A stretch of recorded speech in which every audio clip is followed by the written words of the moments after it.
How did that go, Sunshine? Welcome. Surrogacy Hello. is a podcast. Welcome to Surrogacy is a podcast. Oh, I love being able to see you, even if it's once a week that I get to see your face. Although yesterday you were wearing a shirt that I was hoping you would wear today because it made your face so beautifully pop. And I was like, have worn that shirt again. I was like, I can't wear the same shirt 2 days in a row. Yeah, you sure can. Who cares? Who's going to tell? I'm not going to tell. I'm just sad that you're not wearing it. Although we are kind of matching our colors. I like that we've got the spring glow. Summer colors on because we're getting ready for summer. And I'm so excited to see you in person in 8 days at Seeds. I can't wait. I'm so excited. 8 days, 13. No, I'm just joking. But who's counting, right? I am counting. And I wanted to ask you because I have your orange suitcase that I stole from you. And you're like, how are you going to bring all of your hair dryers in every single piece of clothing? Listen, I'll figure it out. Okay. If I need to go buy a new suitcase, I will. When you travel like, I don't know if you're young, you're much younger than me, but I don't know if you remember the movie Spaceballs. It was like a Star Wars knockoff where the Princess Leia in that brings like all this luggage and she's traveling through the desert and there's like this giant hair dryer that she's dragging. I've seen that episode. Did you just call me a princess? I think that's what I heard you say. Okay. Yes, that's the takeaway. Maybe that's true. I do have a big suitcase. I do get the extra large with maybe an extra few outfits than a 3-day trip would require. I always appreciate it because I travel with a carry-on and I always wish I had more things, but I'm like, I don't need to bring a hairdryer. Casey's going to have 2. I don't need to bring anything. Casey's going to have it all. Casey will have 3 different blazers for me to wear and I don't have to worry about it. So I probably would have to travel heavier if I didn't travel with you. Yeah, I kind of tend to be the mom of the group, I think, when it comes to all of the things, because I'm like, okay, I'll bring this one, but then maybe Sunshine will want this one. And what about Bree? She might like this. So I get to see you. I'm so excited. I can't wait. I can't wait to help you carry all your luggage to the car. Oh my gosh. I mean, Kyle will. Yeah, so it's actually Kyle. He's in the background going, yeah, right. I'm going to be carrying that. Thanks, guys. Sunshine doesn't carry anything. He's traveling with the princesses. Poor Kyle. He's such a good sport, though. He really is. He really is. So we're going to see each other. I'm so excited. And we're talking to Jessie today, an intended mom 2 times over. I love talking to intended parents because I think that it's really giving me a perspective as I'm talking with these intended parents every single day, realizing there are not a lot of tools for these intended parents as they're entering into this process of surrogacy. And when I'm talking with these parents and I see their faces as I'm sharing kind of these like real just a synopsis really of the process, their eyes get really big. And that I realized, God, there's not resources out here for these intended parents. So having other intended parents on our podcast is going to allow us to give these parents the tools. And then I think we have a few things in our back pocket that we're trying to create for these intended parents. So I'm really excited about. I'm really excited to connect with Jessie and hear about what type of support she offers and just add another layer of support, because there cannot be enough people supporting you on this journey. It is so overwhelming and stressful and scary when you're an intended parent. I know with a surrogate, we enter this process a lot more excited and joyful to help people, but intended parents are usually carrying a heavy burden by the time they arrive at the conclusion that surrogacy is going to be their path forward. So I'm super excited to welcome Jessie and hear about her journey and the types of support she offers. Yay! Let's bring her in. So today we're joined by Jessie Jaklusky, who is an intended mother and mother now through surrogacy, and now helps other people start this really overwhelming journey and give them advice and insight. And so we're really excited to have you and learn more about what you do and how you got here and what types of support you provide to intended parents as they're starting this really overwhelming process that you've been through yourself now twice, is it? Yes, I have had 2 journeys. Okay. Well, thank you so much for joining us today. Yeah, I'm so excited to be here with you both. Tell our listeners, who is Jessie Jaklusky? I am an intended mother times two. I've had two surrogacy journeys, one with an agency and one independent, and it just changed my life in ways I can't even begin to describe, and really wanted to help others that were trying to complete their family or start their family through surrogacy. And as a result, I launched last year. We're coming up on a year in a couple of weeks, Surrogacy Simplified, which is a surrogacy consulting and concierge. Yeah, wonderful. Well, awesome. And you have an amazing relationship with your surrogate, I understand. Yes, I have two surrogates. My first one had, well, actually, both of them developed preeclampsia, so they would not be able to do second journeys. But yeah, I love both of them. I recently saw the one that delivered my youngest because she lives not that far from me, a couple hours away, which was just the most amazing thing for her to see, like the impact that she had and like how our family, like how she's completed our family for us. I love that. I love that. I know I have a relationship with both of the families that I helped, but more so the first one. And so anytime we see each other, it's maybe once a year, sometimes once every couple of years. And it is pretty special. I mean, I don't think there's anything outside of having your own kids beats this experiencing her be a mom, which is really special. So I love that for you guys. Yeah. Was it always your intention to have a relationship with your surrogate, or how did that? I mean, a lot of times I think there's a fear on both sides with surrogates that maybe the intended parents won't want to have a relationship, or it will feel transactional. And then there's a fear sometimes too with intended parents of like, do I want to build a relationship with this person? I'm coming to surrogacy because I have this need, but I don't necessarily want to add this new relationship or dynamics. Was that your intention when you matched, or how did you develop those relationships with your surrogates? Yeah, so for me, I came to surrogacy following a late pregnancy loss. So I knew going into surrogacy that I wanted a relationship and I wanted frequent communication. And I wanted, I didn't want to match with someone who would find that annoying. So I was really, really upfront with the surrogates that I connected with what I was looking for in my journey. And I said, hey, I've coming from a place of a little bit of trauma. Like, it's going to make me feel really confident if we're talking frequently. And I would absolutely love if this became a friendship organically. And luckily, both times, since I think I put it out there and really shared what I was looking for, I connected with people on the same page with me. And as a result, we did both times develop beautiful friendships. I love that. That's special. Yeah. Can you share a little bit of what you had touched on it just a minute ago, but maybe you can elaborate a little bit. When you entered into this, realizing, okay, we need to take the route of using a surrogate, what had happened leading up to that and kind of making that decision really certain for you that you needed to take this journey with surrogacy?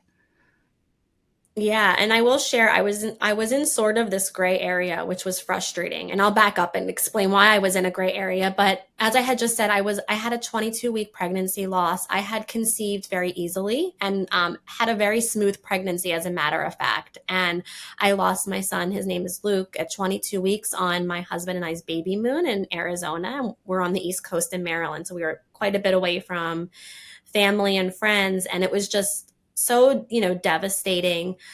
Fast forward about a month later, I began hemorrhaging and I had retained placenta from the delivery, which can happen when you have an early delivery.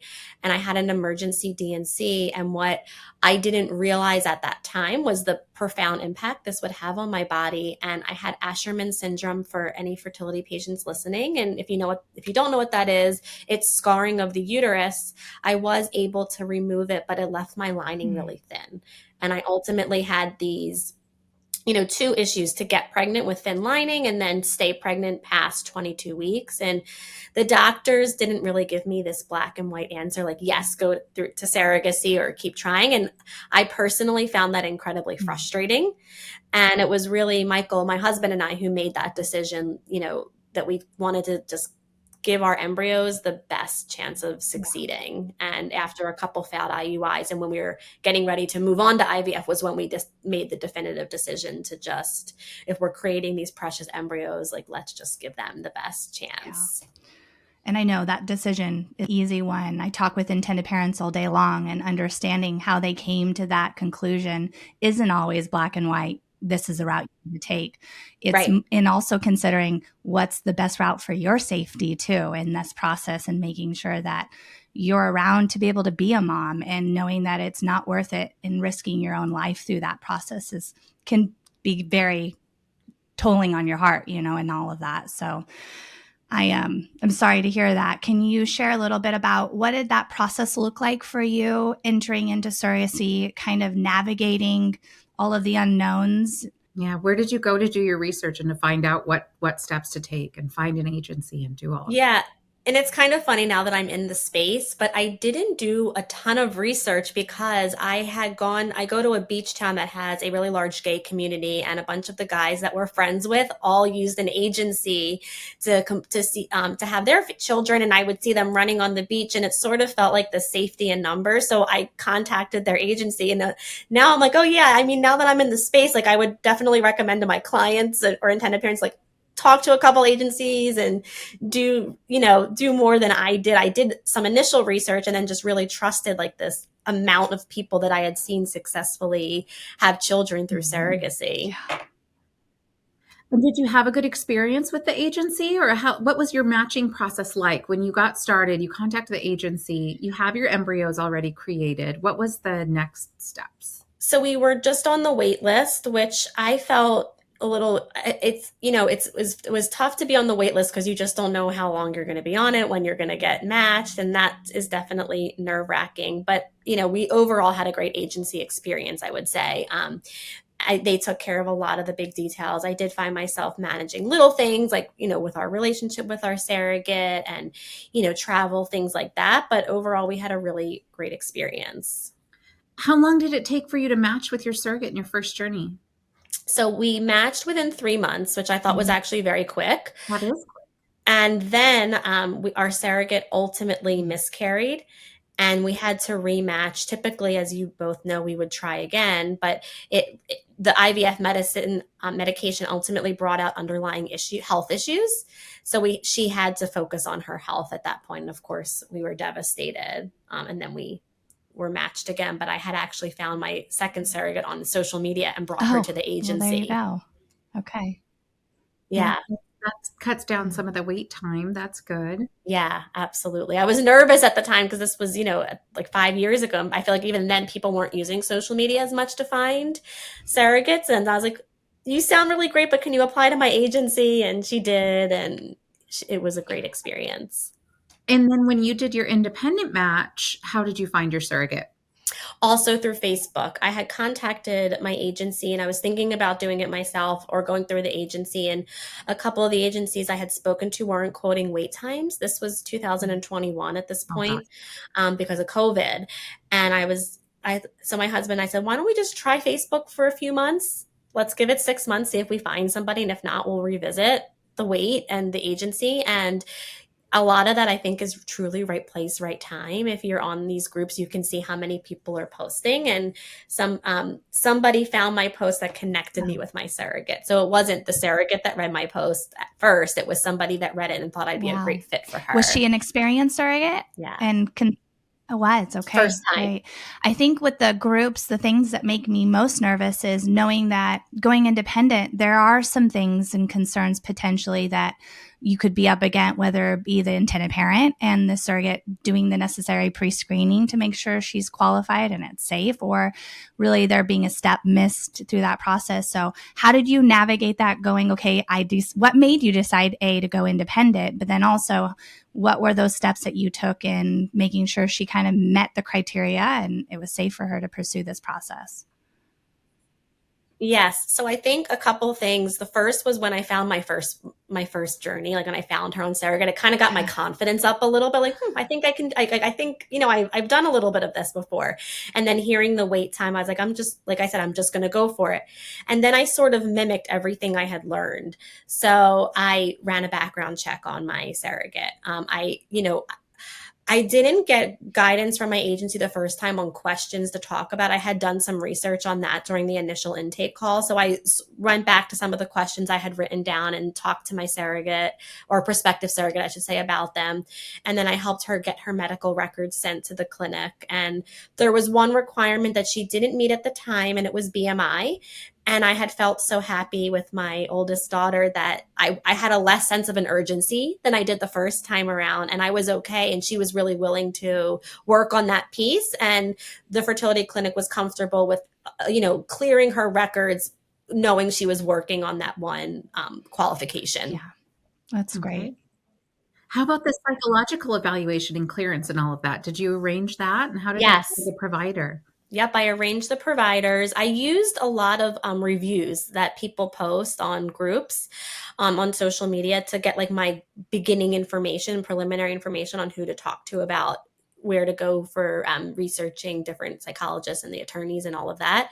And then from there, I reached out to them and had them reevaluate me and my husband, since it had been over a year. And then they evaluated our surrogate and her husband. And we also did the joint session as well.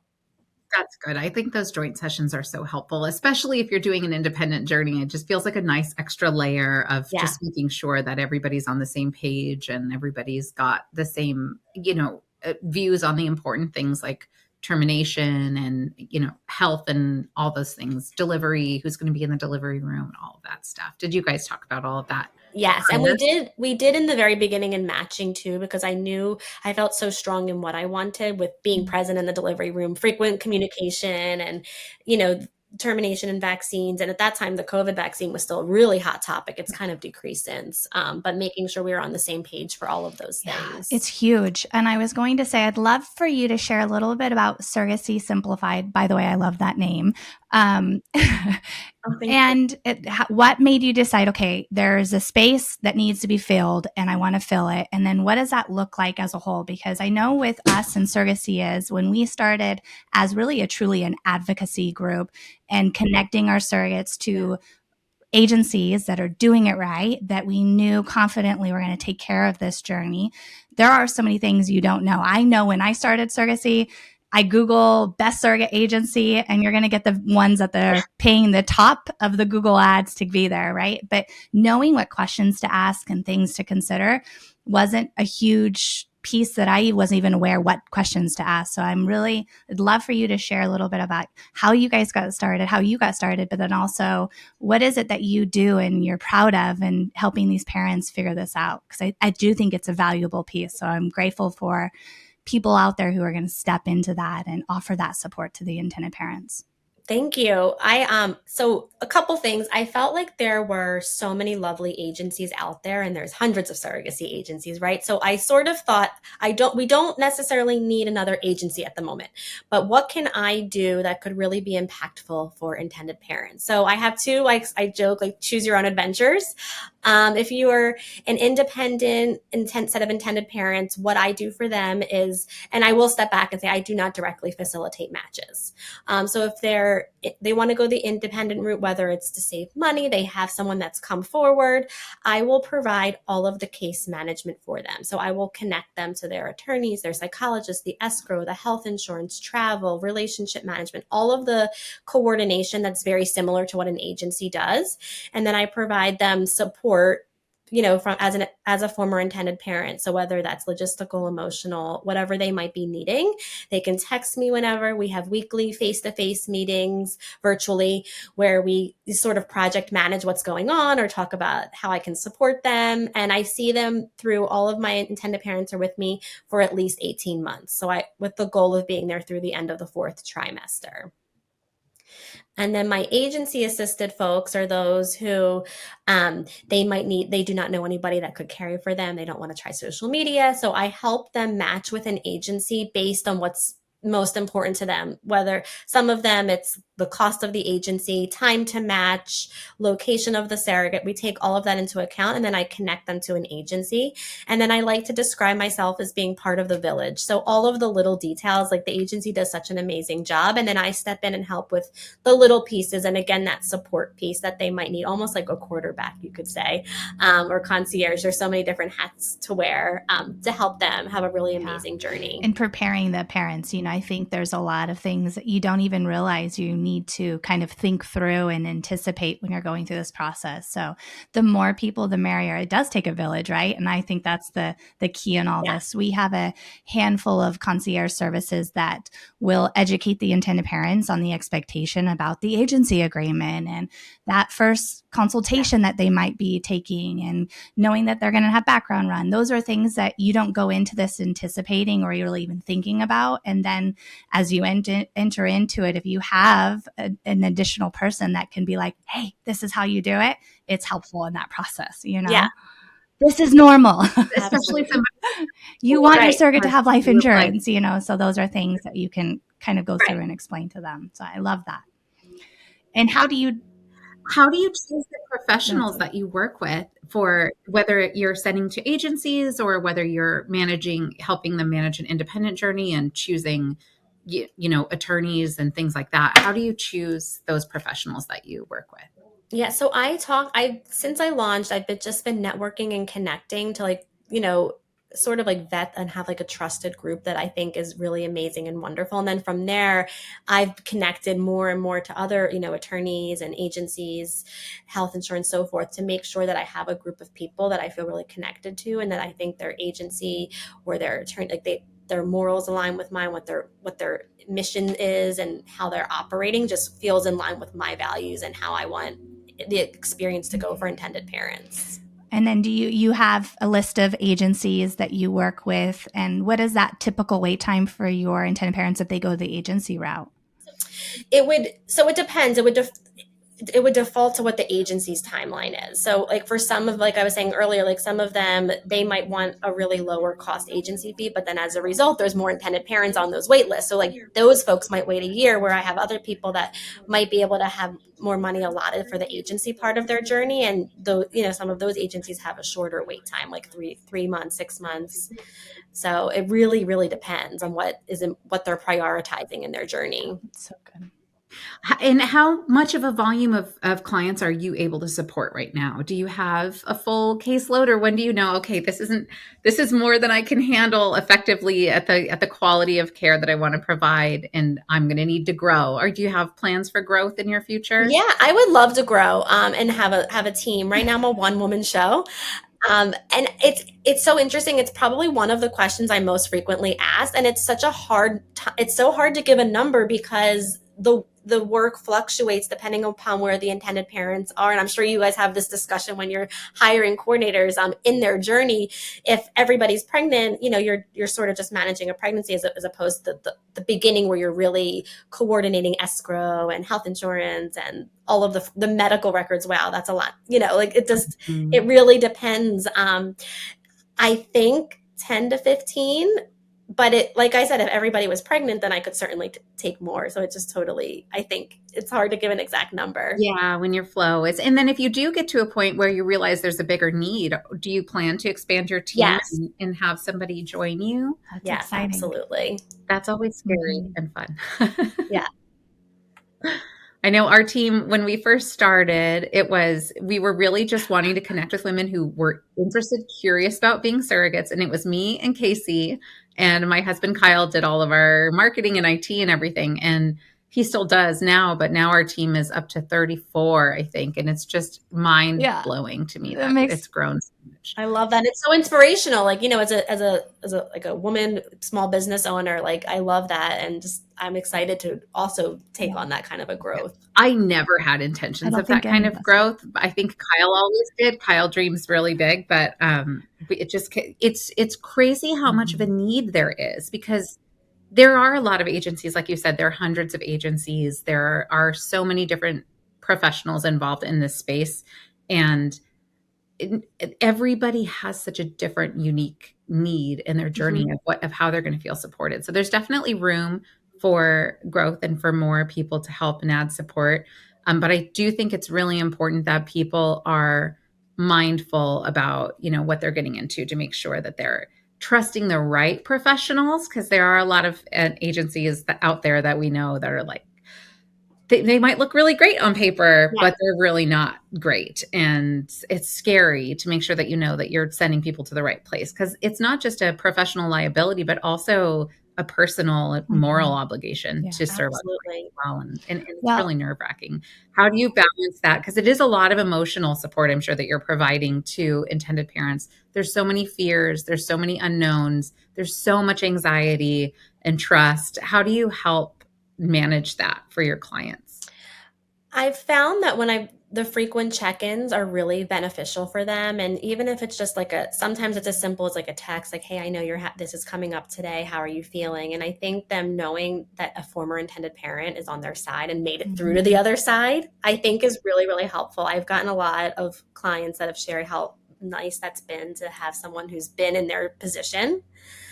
And I just think making myself available for whenever they're having those moments of anxiety. Yeah. Well, and I understand you've got a lot of really great resources that you can give to the parents. A course, from my understanding. Can you tell us a little bit about that?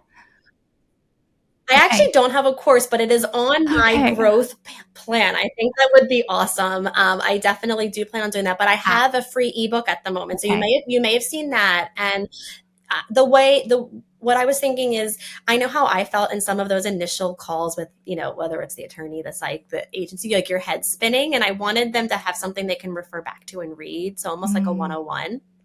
And I do offer webinars from time to time. So that could have been something else that you saw, where I just, let people ask questions, really informal. I want them to think of it like a night with their friends, just, where they could get all their answers addressed. And I do post on my website, like blogs, and I have a lot of reels that are helpful on social media that can provide a lot of information as well. I think it's necessary. As Sunshine and I joke and say, the intent when the Surrogacy is advocacy site started was never to be an agency, because that is saturated and necessarily not in a good way, because what we spent the first year was navigating and really narrowing down the agencies that we confidently felt were A, following the American Society of Reproductive Medicine guidelines, but B, more than that, like leaning into truly supporting all parties.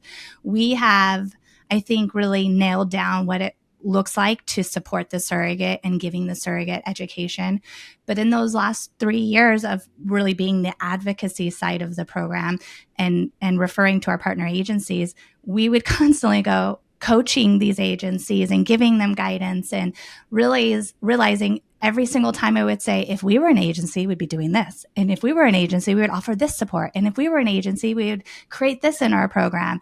And finally, I looked at Sunshine and Kyle and we were thinking, we need to be an agency. I know that wasn't the intent, but what I'm realizing in talking to intended parents all day long is there is so much of unawareness of even how to get started, what questions to ask, understanding the why behind a surrogate benefit package, and understanding really the timeline of this process. So having other professionals like yourself who, as an intended parent, leaning in going, I felt alone and I felt really unaware of what even questions to ask, is huge. So I'm grateful that we have other people that are kind of rising to the occasion, because I know that it's necessary. It is so necessary. Absolutely. And it's also, I think it's not only just like being able to connect as a former intended parent, but then also offering different levels of cost. I feel like surrogacy, some people feel so intimidated because of they see like it gets like almost like a sticker shock.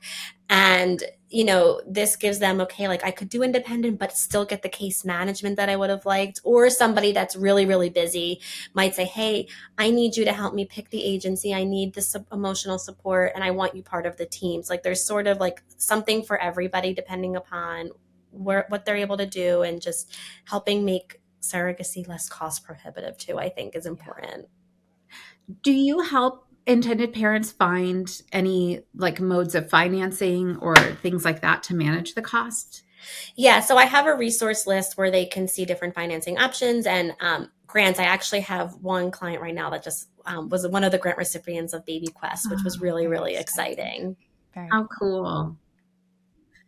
I know Gift of Surrogacy Foundation is a newcomer in the grant space, and we're so excited to be we were able to have Alexandra French on the podcast and talk about the growth that they're doing. And they're doing a grant. I think they did it was $100,000 towards the cost of surrogacy.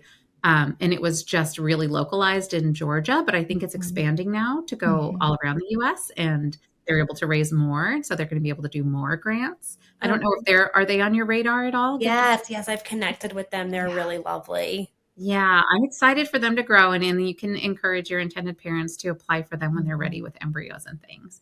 Do you have favorite clinics that you like to work with, or did you love the IVF clinic that you went through, or how do you choose an IVF clinic? I know it's different when you're doing surrogacy versus just IVF for yourself. Yeah, a lot of people come to me already with their clinic. And if they don't, I just ask them to prioritize a couple things that are important to them. For me, I thought that my clinic was really wonderful at getting the job done. I had a great number of embryos. I was very fortunate that my embryos took home the surrogates the first time. It wasn't the warm and fuzzies. So you're probably getting the sense I was at one of the ones that have multiple locations and, but there's the pros and cons, right? So some of them, they have some of the larger clinics have the resources, but sometimes you kind of feel like you're in the baby factory. I remember how I felt in the waiting room with all the women and, I think looking back, maybe I would have done things a little bit differently, but I had such a good outcome that it's hard to say for sure. I don't know if those clinics exist, honestly, the more mom and poppy. I mean, maybe they do, but I really kind of see it as it's one of those things that is necessary. You need to go to the clinic, but I don't. I always educate the surrogate. If you're looking for warm and fuzzy and mom and pop feel of the clinic, that's not going to be your IVF experience. Not necessarily. The people are great. It's just, It really is. It's fast paced. It's time consuming. There's a lot that goes into that. Yeah. Hard to reach somebody. Not every clinic is great at managing third party. Yes. Some of them are really terrible and some of them are okay. I don't know that any of them are really great. I don't know. But. Yeah, I know. And for me, it's really just been, since we've come upon the first year, just trying to get in front of as many possible to get a feel for how they are, how they operate, if they have somebody doing third party specifically, learning all of those things. It's been, interesting and important.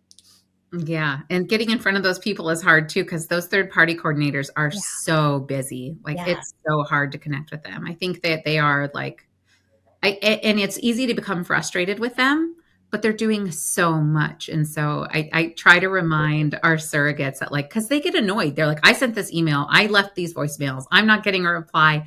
And I get that sense of frustration, but these are humans running around with their heads cut off at these IVF clinics too, trying to manage all these cycles. So one of the things we offer through our agency is med teaching for our surrogates, because if they have questions about, is this the right dosage? Did I load the syringe right? Is this the right needle? If you want to try and reach your third party person when you're about to give your progesterone shot, good luck.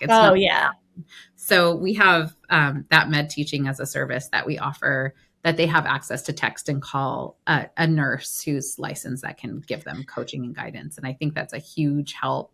I know the clinics appreciate it because they just don't have the bandwidth. They just don't. Yeah. I remember how I felt. And I always tell my intended parents that, the first day of injections for me, of course, me and my husband bickered because it's so nerve wracking and you don't know if you're doing it right. And everyone's like, yeah, me too. Same. It's just having someone available to help teach is so important. I remember my first journey doing the injections. The first day, my husband was so anxious and he was taking a couple of shots before he was giving me my shots. And I was like, okay, whatever you got to do to loosen up. But we were so scared. And now he's just he could just do it in the dark. He got so good at it after 3 I got days. I'm ready. Right. I'm ready to stick you. It's fine. Totally. What piece of advice would you leave intended parents as they're navigating this, maybe realizing that this is the route they're taking? Would you like to leave the intended parents with? I'd say that understanding the process can be long. I think particularly in my first journey, the heartache of becoming a parent, and this is something I always like to share, just the time, what now feels like a month that flies. When you're wanting a child, that month feels like 10,000 years.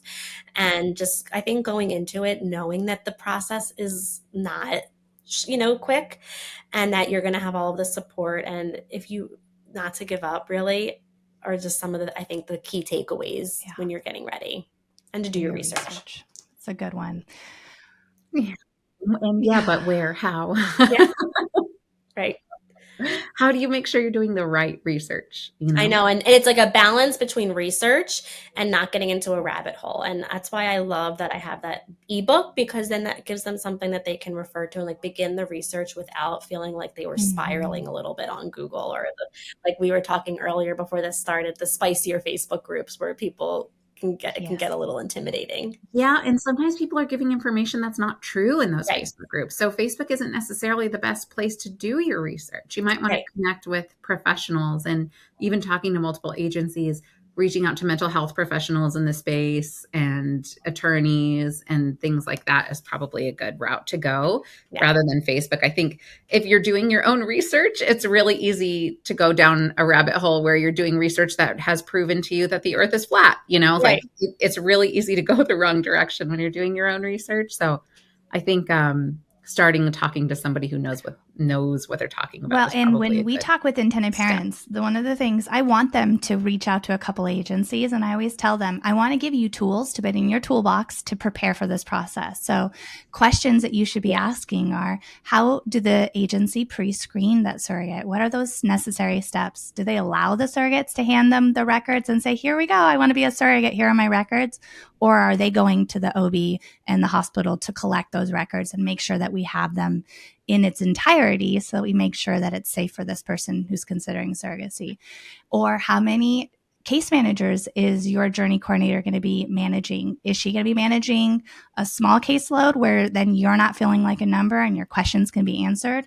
Or is your journey coordinator going to be managing 50, 60, 70, 80 cases? Because that's going to make a difference, And there are agencies that do it, and it happens all the time. And I think that's where you lose that disconnect of a surrogate feeling like she doesn't know where she's at, or where am I in this process, or how long is this going to take? And same for the intended parents. And so for the intended parents, when I say those topics and give them those little tools to put in their toolbox, I want them. The intent is I want you to go talk to a couple agencies, because I'm going to tell you how we operate. And then you now have those questions you can ask and understand, how do these other agencies operate? And 9 out of 10 times they're coming back to the agency to say, okay, I'm ready. I have my tools in my toolbox and I understand what this is going to look like. It doesn't mean it's not going to be overwhelming. It just means that they feel a little more confident as they're going through this and entering into this process. Absolutely. I will say that I gave an intended parent recently your information, and I've checked in with her a few times, and she's like, I'm having the best experience. Yay. Okay, I love that. Well, we'll have to figure out how we work together more, because we would love to help your intended parents and hopefully get them off of a wait list too. Yes, absolutely. That sounds amazing. We have these, we call it mean tweet segments. And there are some actually very, very aggressive ones that we weren't sure how you would feel if you wanted to. I can put them in here and you could read them and tell us if you're comfortable reading them. From an intended parent's perspective, I almost want to crush these types of comments. And I think having somebody who has got knowledge can do that. So let me grab that. Are they from X, formerly known as Twitter? What's that? No, they're actually from all over in social media, comments that we get on our posts and things. We're always like blocking and deleting people, whether it's posts, comments on our socials, on YouTube, on Facebook, on Instagram. And we're not really super active on Twitter or X or whatever you want to call it these days. I joined X when I launched, and I was shocked at how negative it was about surrogacy. I feel like Instagram is a little more even killed, or at least the people that are following my followers. But I don't even know what X is, so I guess I should just stay in my lane. Okay, Twitter. Got it. Changed its name. That's what happens when a billionaire buys a social media platform. So if you want to read this, and then what will happen is they'll post a screenshot of the actual post. Okay. I think infertile parents who use surrogates to have children instead of adopting are selfish and driven by egotism. All right. So let's break this down. I know. It's where do we even begin? Where do I even begin with this? Nobody has the right to tell you how you're going to start or complete your family. So if you want to have your own children, by all means, that's what you should be doing. If you want to adopt, that's also beautiful. And there is just absolutely no one who should have an opinion on that besides for you. And if you have a partner, your partner. And so many people just don't even understand the reasons that people are pursuing surrogacy, whether it's mental health, cancer survivors, secondary infertility, the laundry list goes on. And it's just making people feel that they should be adopting instead is incredibly harmful for their mental health and just totally inaccurate. Nailed it. Okay, here's the second. I know. So much you could say. That could be a whole pod. You could go for it. This next one is also equally. I'm an adoptive parent, and I know a lot of other parents use surrogates. I haven't been able to say it to these people's faces, but I think they're selfish, and I think less of them because of what they did. There are so many kids out there that need homes. Finding yourself unable to conceive creates a tremendous opportunity to do good, and using a surrogate is just going to great lengths and expense to run away from that opportunity and wallow in selfishness. So there's a lot here to unpack, but I'm going to start with expense. It is actually not necessarily less expensive to do adoption, which I think surprises a lot of people. The process can be equally as costly. So I'll start with that.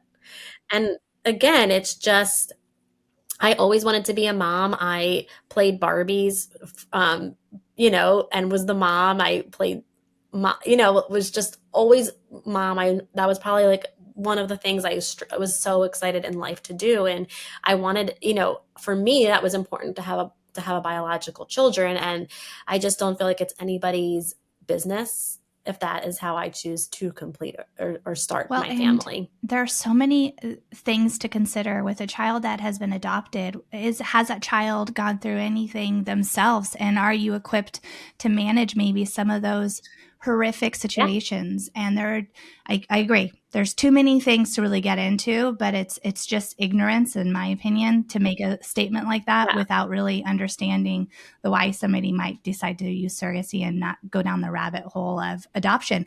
I've even had intended parents who have adopted, and that child was born, and the intended parent or the mom who delivered the child, the biological mom, changed her mind a month later. And that these parents who brought this baby home, who loved this baby, who went through that traumatic experience, then have this baby ripped. Paid for all of her expenses and birth and all of those things.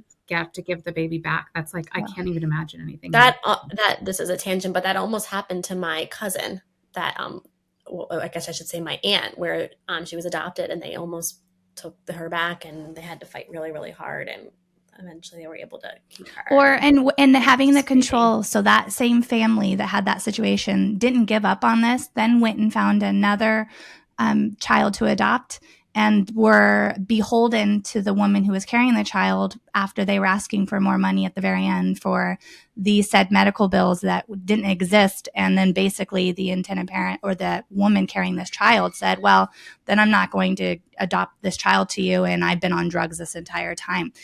As a person considering surrogacy, it's like you have so many things that you're considering. And for somebody to make a statement like that just is mind-boggling. It sucks. It's sad. Yeah. It just comes from a place of ignorance. I think this comment in particular, because this person is an adoptive parent, they have this kind of high and mighty, but everybody's process to go through adoption is different, whether you're adopting a newborn at birth, or you're adopting a child through foster care, or you're adopting internationally an orphan. There's so many different types of adoption that happen. And I feel sorry for the people that are in this person's life, that they're standing around judging them. And honestly, I feel sorry for their children, that they are being raised by this person who is so self-absorbed that they think that their experience is superior to other people's experience. And everybody's experience is unique and different. And absolutely. I don't know, bringing home a newborn baby that is biologically yours and that was carried in a healthy and safe environment and that hasn't been drug exposed or through any trauma is like, that's a right that people who are not infertile get to exercise. It doesn't seem fair that people who happen to have infertility should not have that same right and access if they have a means to get there. It's just silly. It's just absolutely. People are silly. Thank you for walking through the mean tweets with us. Of course. I know, I just want to take my little whack-a-mole. I know, right? That's what I'm picturing myself right now. No. It's overwhelming because there's so much to say about it. And it's just I so. know. I used to engage, and I have learned that it's never productive to engage with these people. It never is. There's no way that you're going to change their mind. And so block and The delete option is like the healthiest route. the only. Mhm. I have a reel that people have gotten so nasty on that I could have pulled up for this. You might have to share that with us afterwards. For your future podcasts. Yes, send it to us so we can go through the comments on it. Did you keep them, or what do you do? I kept them because I just, you know what?